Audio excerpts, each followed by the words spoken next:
don't know about you guys, but I have gotten to the point in my life where I am so sick and tired of playing small in order to make myself more digestible for other people and in order for other people to like me. I'm so tired of it. It's one of those things where I feel like I've overcome it, and then all of a sudden something will come up in my life where I am faced with this problem again, and I have to decide whether I want to continue to play small or whether I actually want to step into the highest version of myself and to step into my potential. This is something that I faced predominantly in my late teens, I would say, early 20s, and it is definitely something I've worked on and something that I am a lot better at now, but it still comes up and it still pops up in my life, and it's so fucking annoying. I always had a fear when I was a child that I didn't want people, especially my family, to think that I had changed or that I was getting older or growing up or becoming a different person, because that was demonized, or maybe not demonized, but it was shown to me that that would be something that they didn't want to happen. And because I am naturally a people pleaser, I naturally didn't want to change, or I didn't want to show them that I had changed. So as a result of that, I really learned how to have different masks for different social scenarios, and it ended up to the point where I was a different person around every single person that I knew. And as you can imagine, that is exhausting. It is so energetically depleting, and we don't have time for that. And I think as well, when you are putting on all these different masks to different people and you are showing up as the person that each person wants you to be, you are completely neglecting who you actually are and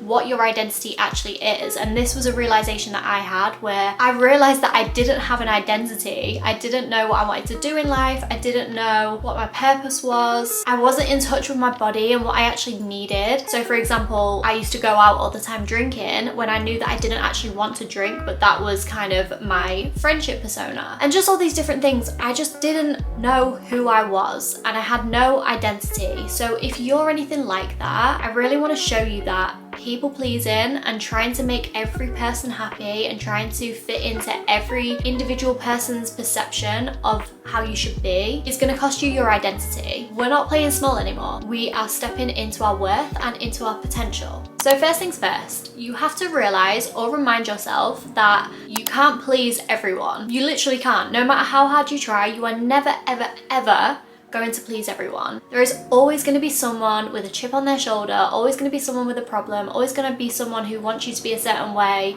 and then another person wants you to be a different way. You are never going to please everyone. Everyone is so unique and individual that we all do have different preferences. We have different characteristics that we like in people, and just different life experiences as well, like that would make us maybe not like a certain person. Like when people talk about having the ick, I know for me that when I used to get the ick in relationships, it wouldn't be anything wrong with that person. It would literally be my own experiences and my own projections, I guess, that would make me feel icky about that situation. So like when people get the ick because they're embarrassed about something that they're doing, like the other person's doing, it's more than likely because if they pictured themselves doing it, they would drop dead. They would pass out, want the floor to swallow them whole, and it would be awful. But then there will be another person out there who doesn't have that kind of issue and they won't get the ick. So all that to say, everyone's so different and you are literally never going to please everyone, and it's a very simple concept, and I know that all of us know it, but it's really important to remind yourself of that when you are feeling a little bit lost, you feel like you're not setting boundaries and saying no to plans that you don't want to do, and you're not standing in your worth. It's just really important to know that if you are inherently a good person, if someone gets upset by you setting a boundary or for you saying no, that's not on you. That is on them. That's a them problem. And like with peace and love, like we're not demonizing people for being annoyed about things, but just realizing that it's not all about you and it's not all centered around you, and people have their own shit going on, and that really plays a part in how they view you. It's going to bring you so much peace. It's going to give you that space to actually move forward and down the path to where you actually want to be in life, and not just staying stagnant and staying small because you don't want people to judge you or think that what you're doing is embarrassing. If you want to start a YouTube channel but you are scared about what other people think, what people in your high school or what people in your town might think about you starting a YouTube channel, whether they think it's cringe or whatever, the likelihood is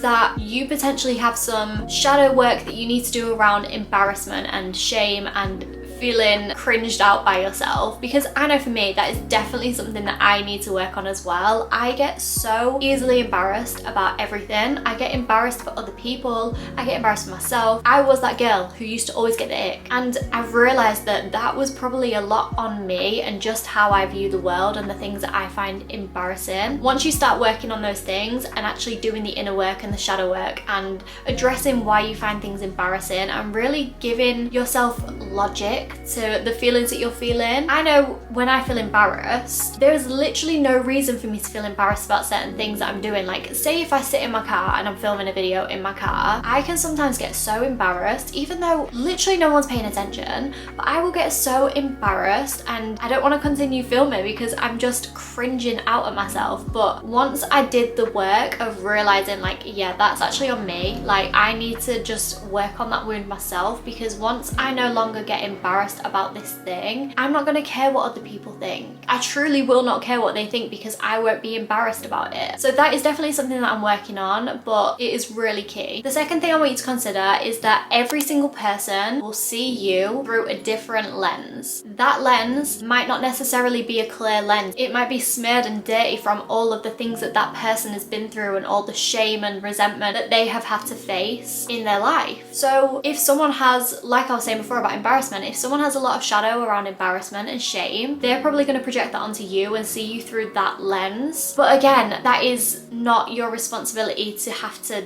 deal with that, because if you've done your own work on yourself and on your shadow and the things that you kind of hide about yourself, you're truly not going to care what other people think. I had to learn this quite quickly in my life because I would get so upset and so sensitive about things that people said about me. I would really take things to heart that, like, say if I had an altercation with my parents, I would really take it to heart, the things that they would say about me, or like if they said something nasty about me, I would really take it to heart and think that what they were telling me was correct and like that was actually me and they were just describing me.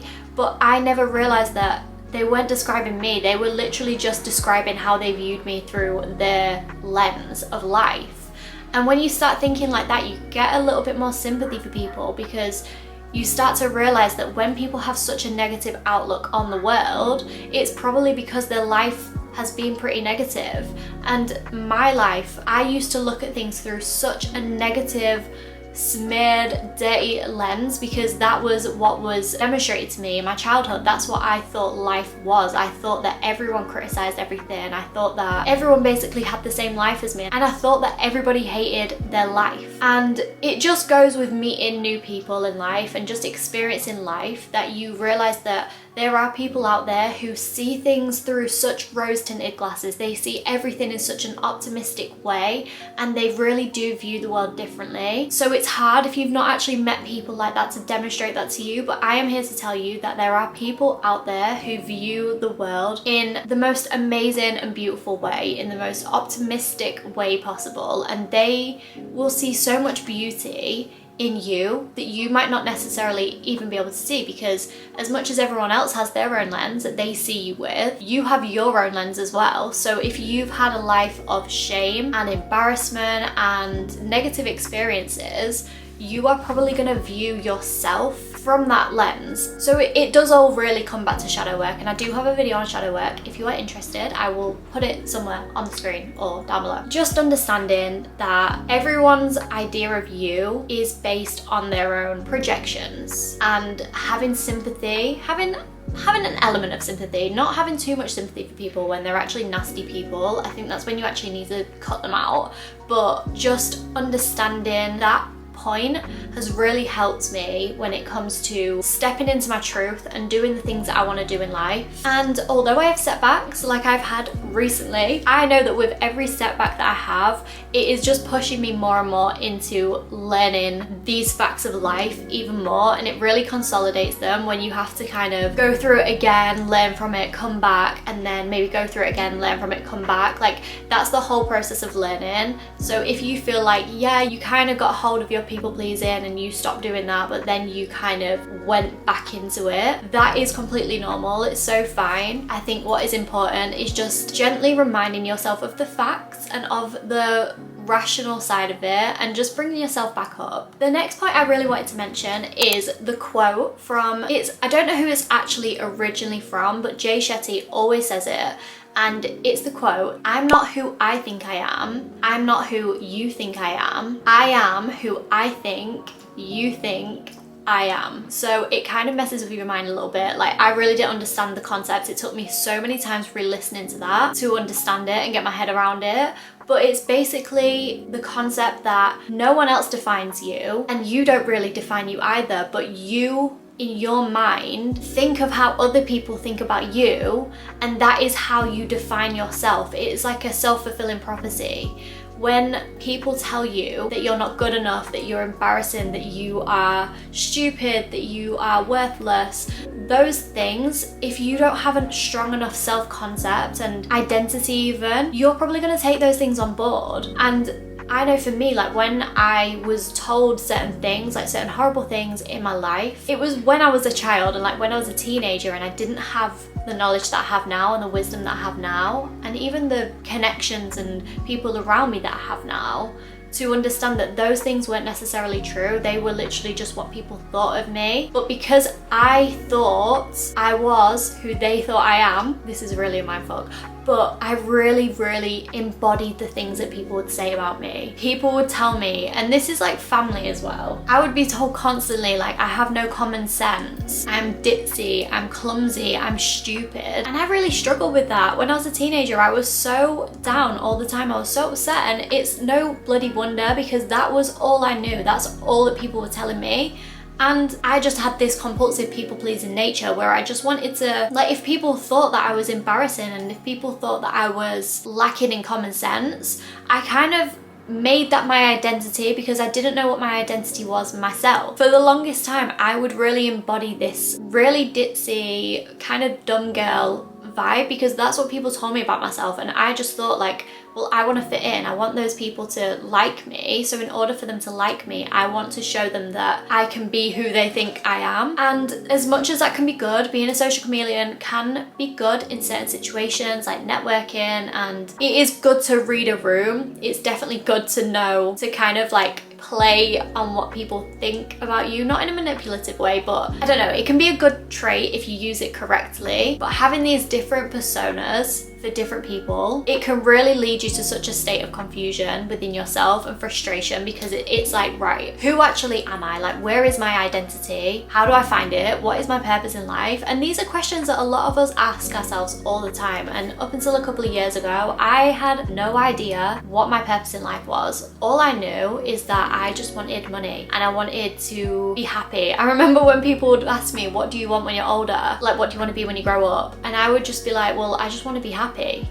And it's so funny now I look back on that, and like now I have a different understanding of life because I know that happiness isn't something that you can have a constant state of. Emotions ebb and flow, and that's completely fine, that's life. But it makes me really sad to think that because I was in such an unhappy place that my one aim in life, it was basically like a survival thing. Like, my one aim in life was just to be happy. I don't want that to be the case for you guys. Like, I want you to have bigger goals for yourself. I want you to have a purpose and a passion and something to work towards and look forward to. Obviously, we've got to be present in the present moment and enjoy where we are right now as much as we can. I know it's hard. I can relate to that right now, but it's just so important. Once you stop people pleasing and you start actually asking yourself like, right, how do I feel? Like, what do I want? How did that situation make me feel? Do I actually want to do this thing, or do I want to say no to it? Once you start tapping into that and tapping into what you actually want, that is when you're going to get so much closer to finding your purpose in life and just being a lot happier and stable. I definitely know from my own personal experience that when you don't know your identity and you don't know who you are,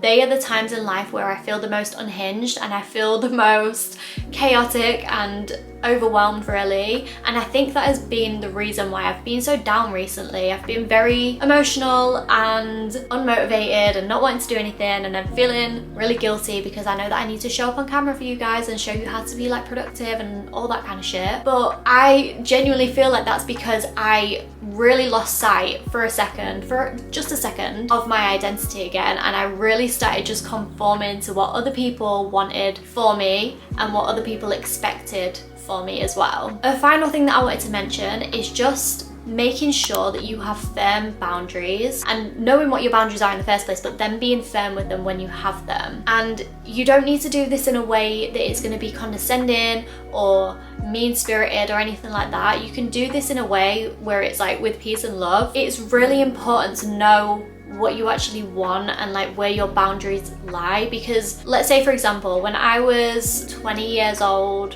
no, let's say I was like 22 and I really at that point I really was over going out. I hated going out so much. I think probably even before that, but let's just say 22. I was so over going out, and every single weekend when the girls would put in the group chat, what we're doing tonight, are we going out, I'd be like yeah, like let's go out. I'm definitely down for that. I really want to go out. And I knew deep down that I actually didn't want to go out. And for the longest time, I didn't say that to anyone. I never articulated that to anybody. Nobody even knew. Like, I was just the one who was like, oh yeah, I'm so down for anything. Like, I'll do whatever. I'll say yes to whatever. I thought that that served me. And I thought that that was the only way that I would ever maintain or keep my friends and my friendship group. But the reality is that you're holding on to all this resentment for other people because they're constantly making you slip on your boundaries, and they're constantly asking you to do things that you don't want to do, but then you don't have the strength within you to say actually no, or you don't even know that you don't want to do that. You just know it doesn't feel right, but then you say yes anyway.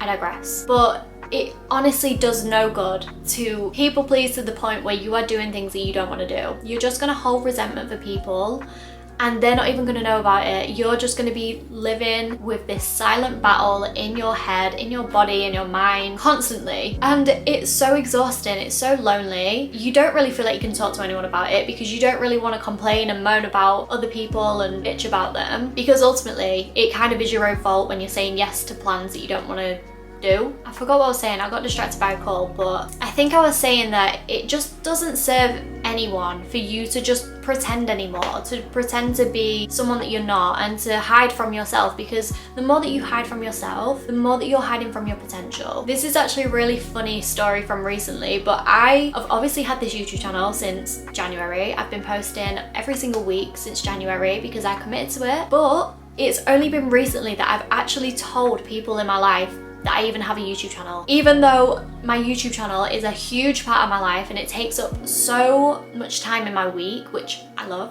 but like it takes up so much time. And I was so exhausted all the time because I was working 2 other jobs and then I was also doing my YouTube channel, and I felt so stressed because I couldn't tell anyone because I was embarrassed. I was scared of what they would think of me and if they would reject me and if they would be really mad at me, because that's all I've ever had demonstrated to me before, people being mad at me for doing something that I wanted to do. So I really had to work through that, and I finally got to a point where I was like, no, like I need to tell people about this. I need to speak about it because it's a big part of my life, and if people don't accept me for me and what I want to do with my life, then I really need to evaluate their role and their place in my life. Because listen, you can't sacrifice the things that you want in life purely because the people that you love or like in your family or whatever might judge you and might think that it's weird or cringy or embarrassing. Because at the end of the day, when you are successful AF and you've got all the money rolling in and you're doing what you love to do, what does it matter? Like at the end of the day, what does it even matter? Because you will absolutely kick yourself if you didn't go for the thing that you want to go for in life, and if you didn't work towards it, if you didn't do that cringy thing, if you didn't do that embarrassing TikTok or make that YouTube channel where it is so cringy, you will kick yourself. Like, if you want help with this, if you want any kind of encouragement or kind of like maybe expanding, I guess, around like the cringe phase, just take a look back at my old videos. Like the videos at the beginning of my channel, so cringy. I can't even watch them myself, but I keep them up there because I'm proud that I did it. But now I look back on them and I'm like, oh, but just look at that as like a testimony of, yeah, I'm probably still cringe now. Like I'm still finding myself, I'm still finding my style, how I want to film videos. But if I never went through that cringe phase, and if I never started because I was so crippled in fear of what other people would think of me, then I would never have learned all of the things that I've learned in this journey so far. And I've learned a lot. I've honestly learned so much about myself. It has been so much more of a journey than you would even see on my channel across the course of my videos. I have been through so much, like amazing experiencing things, but I would never have experienced that, and I would never be as close to my goal as I am now if I didn't just start, and if I didn't just do that thing, and if I didn't just stop trying to please everyone and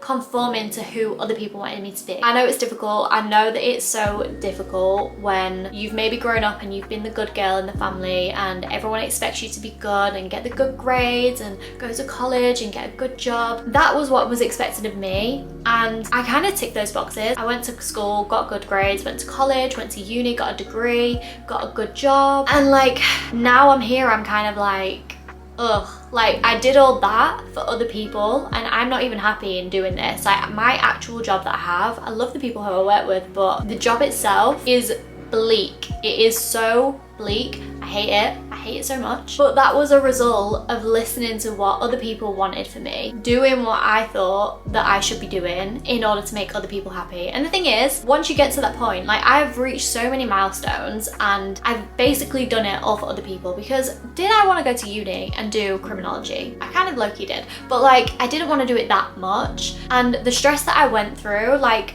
that was not worth it for me at all. But the only thing that kept me pushing with that was the fact that it would make me more credible if I had a degree, and it would make people think that I was more intelligent and not this clumsy ditzy girl that people thought I once was. But I didn't do that for myself. I did that for other people. And you get your degree, you graduate, and my graduation was the most anticlimactic event of the fucking century. It was so bad. Like no one turned up. It was during COVID times anyway, but like it wasn't, my mum and dad did turn up, but it was like they turned up late and I was just kind of there by myself with my friend, and she had all of her family with her taking pictures and blah blah blah, and I was just sort of stood there like alone, just smiling, like yeah, pretending to be all confident, but I was actually like, this is actually very low-key depressing.